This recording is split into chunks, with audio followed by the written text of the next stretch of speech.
Well folks, we are starting a new build series here on the channel. For those who are already following my build for the Ford GT40, this is not replacing that, I'm still doing that on the channel. This will be in addition to that, and this is, as you'll have seen from the title and the thumb, starting a new build for Senna's Lotus, the 97T. Of course, those who played Gran Turismo on the channel will recognise the car. So like I said, this is not replacing the GT40, I'm going to be doing both, starting this new one and continuing the Ford as well. So don't worry if you were already enjoying that one. So of course we have the first issue there, and we have our parts. This is the first selection, so if we get these out first of all. So we have all of our individual pieces. We've got some stickers, we've got some parts of the spoiler, we've got the helmet that's actually made out of metal. It's got a nice amount of weight to it. We have the visor for the helmet.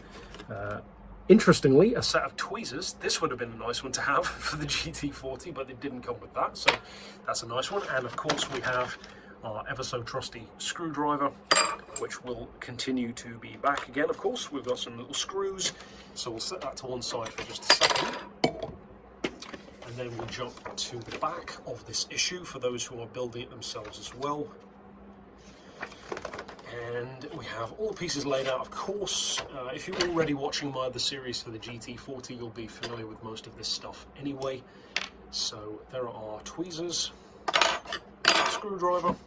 I'll set those pieces to one side for just a second. So, step one, begin the assembly by locating the front wing left main plane, 1A. So if I get all the pieces of the wing out, 1A marked with an L on the inside, so that one is L and this one is L, so those two are the matching ones.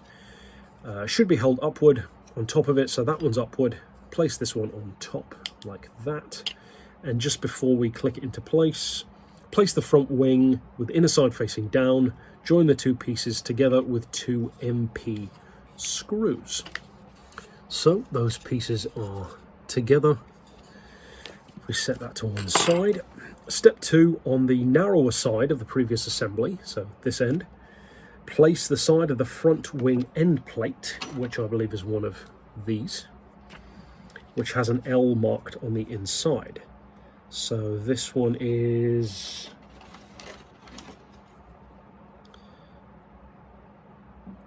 so that one's R, this one's L, so that would be this one. Attach it to the side using two AP screws. So with those screwed in, that is how that one should look. Then if we set those screws to one side, step three, assemble the upper part of the front wing, which I believe is one of these two pieces. 1C over the side of the front wing left end plate, which would be around this area. Use BP screws to attach to the upper part, or to attach the upper part of the wing to the side. And with that absurdly annoying piece finally screwed in, with the smallest screws you've ever seen and ridiculous screw holes to get them lined up with, especially when this is so movable, I would recommend holding it like this in your hand to keep it relatively positioned, then trying to line the screw in.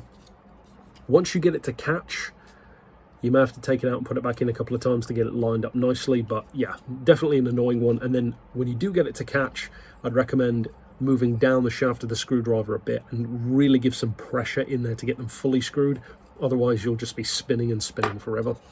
But that one is finally in. Whoops, like so, as I drop it and undo everything I've done. So that one is there. Then if we move our screws over, step four, place the base of the right wing. So now that we've done this one, I'm presumably just repeating everything. So we'll set that one to one side. So now we've got the base of the right wing, top part of the right wing. So I would imagine we are just repeating everything that we've done. Certainly appears that way. And yeah, so basically repeat what we've already done. So I will skip to the part where that's done, so you don't have to see it all over again. Now, I will definitely say that doing the second wing is absolutely easier, as you would hope. So that one is in there like so. So now we have the two matching pieces. So we'll set those to one side. We still have a couple of excess screws. put those to one side as well. Assemble the upper part of the wing. Yeah, we have done that one. And now we have step 1.7, which is grab our helmet and the helmet visor and attach it to the right side of the helmet and then the left side of the helmet using an AM screw. And with that one screwed in, we have, or with both of those screwed in on both sides, we have the operational visor. And I'm guessing that you don't really want to over tighten that so that it doesn't stay completely shut or crack the plastic. So I'm going to leave that as is, like so. And then finalize the assembly. We've done that, and this image at the bottom, the parts we've assembled in this issue. So with that issue complete, we have the two parts of the wing and of course our helmet complete, and that is it for step 1. Now of course on to step 2. So now of course we have part 2 of Senna's Lotus with the associated parts as well. And just before I open those up, in the last piece, as those of you who have this kit will have noticed, we also have these JPS stickers. They did mention in the first book that for legal reasons they can't put it on the kit itself, but they can provide it for us to do. I'm not going to bother with that for the moment. Maybe more towards the end I might do it, but for now I'm just going to keep those, and you know, next time around I may have already done them or maybe not, but we'll see. So we'll set those to one side and get into this pack. So for this particular selection we have more of these larger stickers, which I'm also going to set aside for now. We have this larger piece of what appears to be still the wing, these sections as well, a thinner section. We have more of a cord piece here, a metal cord. We have, if I can remove it, this section as well. We have two larger pieces, two larger wing pieces by the look of it. And of course, as always, a lovely variety of annoyingly small screws. What fun. So we'll put those to one side and then take a look at the back of our build guide. So, step 1, place the rear wing flag top, which appears to be this largest piece, over the flag bottom, which I think would appear to be this piece, unless that isn't this larger piece for now. Let's see, maybe that piece actually, I think it is that piece. Yeah, it's not the larger one, it's these two pieces. Press gently to connect two. And pop them together like so. Okay. Step 2, place the gurney flap. So now we have this piece and seemingly this smaller guttering shaped piece here. Place the gurney flap 2E, which appears to be the smaller one, over the edge of the upper part of the rear wing top flap 2D, so that the 5 holes on the two pieces align. And join the parts. Pay attention to the picture to identify the flap correctly. Yes, join the parts with 5 black CP screws. And with all of those screwed in, I may have over tightened because it seems that they are on this side, so I'm not sure if these are supposed to come all the way through, but it's hard to tell from the image. I may have over tightened them, but I'm not too sure. It's hard to tell at the moment. But regardless, that one is done and they are all tightened in. Then we have step 3. If we move these screws out of the way as well. Place the left side of the rear wing end plate, which will be one of these larger pieces, I believe.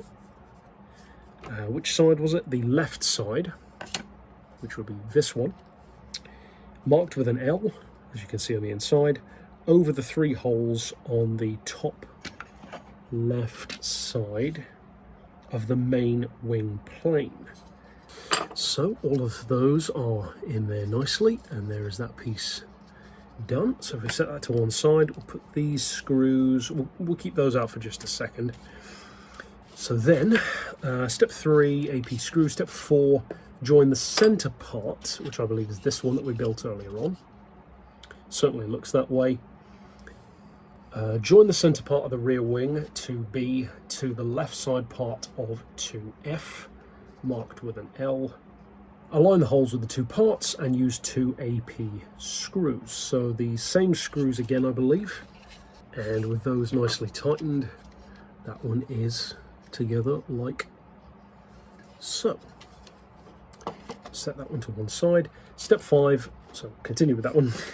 Continuing the assembly, attach the top of the rear wing flap, which is this one that we built earlier on, to the left side of the rear wing, so in that direction. Parts should be aligned with the base holes, of course, and attach with BP screws. And with yet another very annoying set of small pain in the ass screws done, aligning it with a small pin in there as well, plus trying to get it over this very small pairing.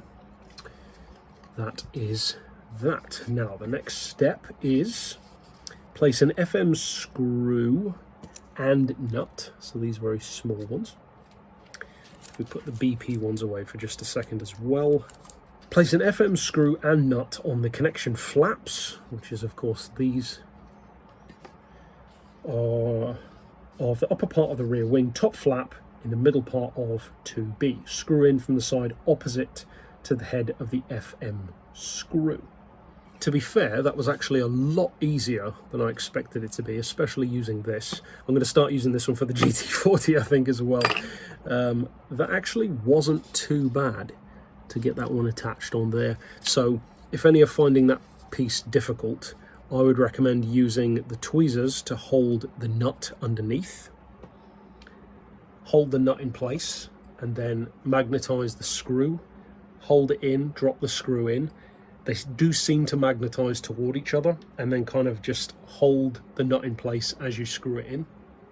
And then carefully, because you could easily scratch the wing, hold the nut quite tight as you tighten it up, and eventually it will get close enough where you can kind of just finish off tightening it. So that was done. Probably, I would assume we are now repeating that to some degree with this other end, but we'll see in just a second. So if we set that one to one side, and then set those to one side as well. Flip over the page. Now it's time to place the rear wing right end plate, which is of course this one, on the R side. To do this, you need to join the main wing plane together with 5 screws, of course, so basically the same thing but copied on the other side, of course. So with those 5 tightened in, we now have, of course, that matching. Now I've already opened up the BP screws, so then we need to attach these 2 with said BP screws. And with those 2 tightened in as well, we have our wing. So we set those to one side. There's our completed wing, and final assembly. Oh no, actually it's not quite completed yet. So we have step 9, finally place the ends of the rear wing, or the ends of the rear wing crossbar mount, so that would be this cord piece, into the corresponding holes, which appears to be these on either side. Attach the tensioning cable to the sides with 2 silver screws. And with those screwed in, which weren't quite as difficult, as you can see it's not quite straight. If anyone's found a good way of getting that perfect, then by all means put it down in the comments, but I would recommend gently kind of bending it across a little bit against wherever it bows out, which should make it a little bit straighter. Obviously if the wing's pulled out a little bit more, then it gets much straighter, but at the risk of not wanting to break it, there is the completed wing. Final assembly, this is the image of the set of parts that we have assembled in this issue. So that is issue number 2 complete, and of course I will see you next time for the next parts of the Senna build, and of course, for those following the GT40, for the next parts of that one too. So, until next time, I'll see you then.